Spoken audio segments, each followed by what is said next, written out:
કૃષ્ણ. આજે હું છે ને મારી હોસ્ટેલ જ્યાં મેં પહેલાં 8 વર્ષ ભણી હતી ને ત્યાં હું આવી છું આજે, અને તમને હોસ્ટેલની મુલાકાત કરાવવાની છે. તો જે લેજો જામકંડોળામાં છે વિઠ્ઠલભાઈ રાદડિયાની સ્કૂલ, કે જે અમારા બાપુજી હતા. તે તો અત્યારે હયાત નથી, પણ છતાંય એમ કહેવાય છે કે અમારા બાપુજીની હોસ્ટેલ લે ઝરફ નથી માતો ને ચાલો લઈ જાઉં. કન્યા છાત્રાલય છે આ. મિત્રો સરસ એવું ગાર્ડન છે. હોસ્ટેલની અંદર એન્ટર થતા જ ગાર્ડન છે. અહીંયા રવિવારે જ્યારે વાલી મીટિંગ હોય ને, દર રવિવારે વાલી મળવા આવી શકે ત્યારે વાલીનામાં બેસવાનું હોય. અમે આવતા ને બેસતા ને બદામ ખાતા, નાસ્તો બહારથી લઈ આવીને નાસ્તો કરતા, બહુ મજા આવી કરી. હવે એમ થાય કે પાછી હોસ્ટેલમાં ભણવા વહી આવું. અને આ જો આ હોસ્ટેલમાં ભણ્યું હોય જે છોકરીઓ અને વિડીયો જોવો ને તો લાઈક કરજો, શેર કરજો, કોમેન્ટ કરજો અને કહેજો કે હોસ્ટેલમાં કેવીક મજા આવી હતી ને હોસ્ટેલની ભેળ કેને રાતે બનાવી હતી એ કહેજો. મિત્રો આ ઓફિસ છે જે કન્યા છાત્રાલયની મેન ઓફિસ કહેવાય. અને તે પછી આ યુનિટ 1 છે જેમાં મેં રહેતી, મતલબ મેં 4 યુનિટમાં કરી. આમાં યુનિટ છે કેટલા ટોટલ? 4. હા 4 યુનિટ છે. આ યુનિટ પહેલું છે અને આ આખું રાઉન્ડ શેપમાં છે આ યુનિટ. આવડું થિયેટર છે આ બાજુ. કયું? આ તો કે અમને આ ફિલ્મ બતાવતા. હું વાત છે અહીં બધાને બેસી જવાનું. આ બધી છોકરીને બેસી જવાનું દર શનિવારે. દર શનિવારે ફિલ્મ દેખાડે. વાહ ભાઈ, હાલો આપણે યુનિટ જોતા આવી પહેલા. છે જો અહીંયા બધી વસ્તુ ને એવું બધું મળે. હા ઠેક આપણે દુકાન કહેવાય, પાન ગલ્લા ટાઈપની. હા, ત્યાં પુસ્તક અને નાસ્તાની બધી વસ્તુ મળી જાય છોકરીઓને જરૂરી. વાવ, ભોળાનાથ બેસી ગયા સેન્ટરમાં જ છે. યુનિટ પહેલામાં ભોળાનાથ છે. બીજા યુનિટમાં બીજા યુનિટમાં તો એવું શું નહીં, ભોળાનાથ છે એ સાઈડમાં છે. બીજા યુનિટમાં આ સાઈડમાં છે. પણ આ યુનિટ પહેલું છે ને એની ખાસિયત એવી છે કે આખું રાઉન્ડમાં છે. એવું છે. પેલું યુનિટ છે આખું રાઉન્ડમાં છે. હું અહીં ભણતી એ બ્લોકમાં રહેતી, બીમાં રહેતી, એફમાં રહેતી, નીમાં રહેતી. ઉપરના માળે કોઈ દી રહેવા નથી. આ તો સ્ટેડિયમ ટાઈપનું હોય તો છે ને તમારે આવું અહીંયા. આ કન્યા છાત્રાલય છે એટલે આમાં જેન્ટ્સને એલાઉડ નથી. આ તો હું આવ્યો છું પરમિશન લઈને, બાકી એલાઉડ જ નથી. હજી વાત ના માસે પરમિશન લઈને આવ્યા એટલે આવવા દીધા, બાકી જેન્ટ્સને એલાઉડ જ નથી આ કોલેજમાં. હા, કારણ કે કોલેજ કોની, હોસ્ટેલ કોની. આ એમ્બ્યુલન્સ છે. છોકરીઓ જો બીમાર પડે ને એટલે સીધી દવાખાને લઈ જવાની ઇમરજન્સીમાં. તમે ઘરેથી જ મને દવાખાને 5 લઈ જાઓ છો. અહીંથી મને કંઈક થતું તો પણ હું થાકી જાય એમ હું કહું છું તને. આ એવડી મોટી હોસ્ટેલ છે જયેશભાઈ રાદડિયાની. ના, તો જયેશભાઈ રાદડિયાની તો વિઠ્ઠલભાઈ રાદડિયાની અમારા બાપુજીની હતી.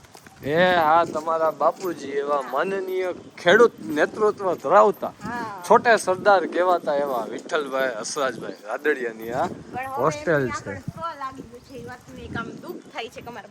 ઈ તો ભાઈ આપને નહીં પણ ખેડૂત માત્ર ને બધાને દુઃખ છે કે આજે હોત ને તો ખેડૂતને સારા એવા ભાવ મળતા, વસ્તુના ભાવ મળતા હોત. પછી મિત્રો આ બાજુનું રહ્યું ને યુનિટ બીજું છે, ઓલું યુનિટ ત્રીજું છે.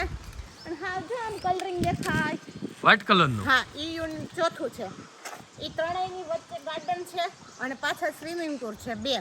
હા, પછી પાછળ એક મોટું બધું ઓલું છે. તો ભોજનાલય ક્યાં છે? ભોજનાલય અહીંયા ઠીક, આ ભોજનાલય છે. વાસણ દેખાતા તમને જમવા જવાના. હા તો ઈ અમારું ભોજનાલય છે.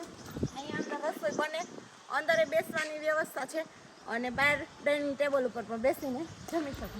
અને જો સ્કૂલનો પુલ છે અંદરથી. કોલેજમાં જવાય એ માટેનો? સ્કૂલ અને કોલેજ બંનેમાં જવાય ત્યાંથી.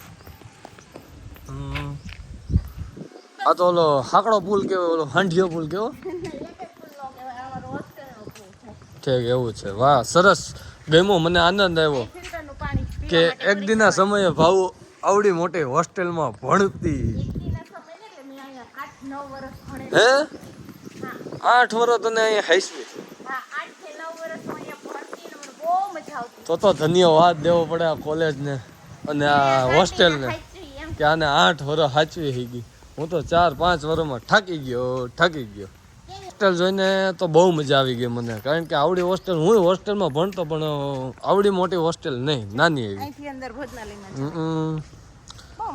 બહુ મોટું કામકાજ છે હો આમ જયેશભાઈ રાદડિયાનું ને વિઠ્ઠલભાઈ રાદડિયાનું. તો પછી કુદરતી દ્રશ્ય બધી તમને એમ લાગે નહીં કે હું હોસ્ટેલમાં આવી છું.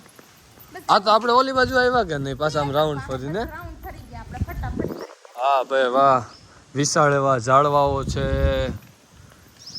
સુખ સુવિધા આમ કહેવાય ને કે સુખ સુવિધા એવું આ ઘર કરતા એ ટૂંકમાં સારું છે એવું છે ઘરે હે ને તમને ફિલ્મ જોવા નથી લઈ જતા અહીં દર અઠવાડિયે બતાવતા મને એવું છે. દર બુધવારે અને મારે ખ્યાલથી શનિવારે બે સાંજે કંઈક નવીન વસ્તુ જમવાનું હોય એવું હોય હા તો આજ રોકાઈ જવું છે આજ રોકાઈ જવું છે તારે બપોર આજ થયો ગુરુવાર બપોરે કઠોળનું શાક ને એક બીજું શાક બે શાક એવું ન હોય તમે 8 વર્ષ પહેલા ભણતા જ હવે મેનુ ફરી ગયો હવે મિષ્ટાનું થઈ ગયું હોય કાયમિક માટેની હા રોકાઈ જવું નથી રોકાવ હાલ તો હાલતી રહે પેલા ભરીને મને એમ થાય ભરવામાં પાછું નામ લખાઈ દઉં કાંઈ નહીં હમણાં ઓલા સાહેબને આપણે પૂછીને તારું એડમિશન પાછું અપાવી જ દેવાનું છે નાખો ને મસ્ત જો આમ વાહ ભાઈ વાહ આમ સ્ટેડિયમ ટાઈપનું તો આમ લટકી જ જોતી હો બહુ જ આ ઓલી જેલ બારીની ગળે જો વાલી મળવા આવે ત્યારે તો મિત્રો આજે લગભગ 7 થી 8 વર્ષ પહેલા હું અહીંયા ભણતી ને 8 થી 9 વર્ષ અહીં ભણીને ગઈ છું હું ત્યારે મને એટલી સુવિધા મળતી કે અત્યારે એમ થાય કે સાસરે જવા કરતાં હોસ્ટેલમાં જવું સારું તો તમારા કોઈની દીકરી હોય અને જો અહીં ભણવા મૂકવી હોય ને તો બેસ્ટ એજ્યુકેશનમાં બેસ્ટ અને રહેવા જમવા માટેની તો ફૂલ સુવિધા સારામાં સારું મળી જશે કેમ કે 8 વર્ષ પહેલાં મને એવી સુવિધા મળતી અત્યારે તો એનાથી વિશેષ બધું થઈ ગયું છે કેમ કે દર વર્ષે કંઈક ને કંઈક નવું ડેવલપ થતું જ હોય છે તો મોકલી દેજો બાપુજી ત્યાં ભણવા ઓય હો માર ન થાવ ક્યાં ઘરે કેમ મારે હોસ્ટેલમાં પાછું રહી જાવ મારે થેલા ભરીને મૂકી જાજો એટલે અહીંયા હવે થોડાક તને કોઈ ભણાય છે મારે ભણવું નથી આ. તો એની તો મને આળસ થઈ 8 વર્ષથી 10 વર્ષથી મૂકી દીધું તો હા હા મારે છે ને હા અહીંયા હું ગૃહમાં તમારી વહી આવું ગૃહ માતમ તને નથી રાખે કેમ મને નથી રાખે એમ તો ઠેલા ને એવું ભરીને મૂકી જાવ અહીંયા હા થેલા ભરીને મૂકી જાવ કેમ કે હવે હું ભણું તો નહીં હાલુત નહીં ઢગી થઈ ગઈ કે આવડતું નથી હા હા એટલે મારે છે ને હવે અહીંયા ગૃહમાં તમે વહી આવું છે હા. ઘરે આવવું નથી એવું છે તો તમે જવામ હું જવામ વાંધો નહીં. તો મિત્રો હવે આજથી તમને ભાવેશ વિડીયોમાં નહીં દેખાય ખાલી વિશાલ દેખાય કેમ કે હું રહી જવાની છું હોસ્ટેલમાં અને તમને આજથી રોજ હોસ્ટેલ જોવા મળશે મારા આઈડીમાં અને હું રહી જઈશ મારા બાપુજીના હોસ્ટેલમાં બાય બાય.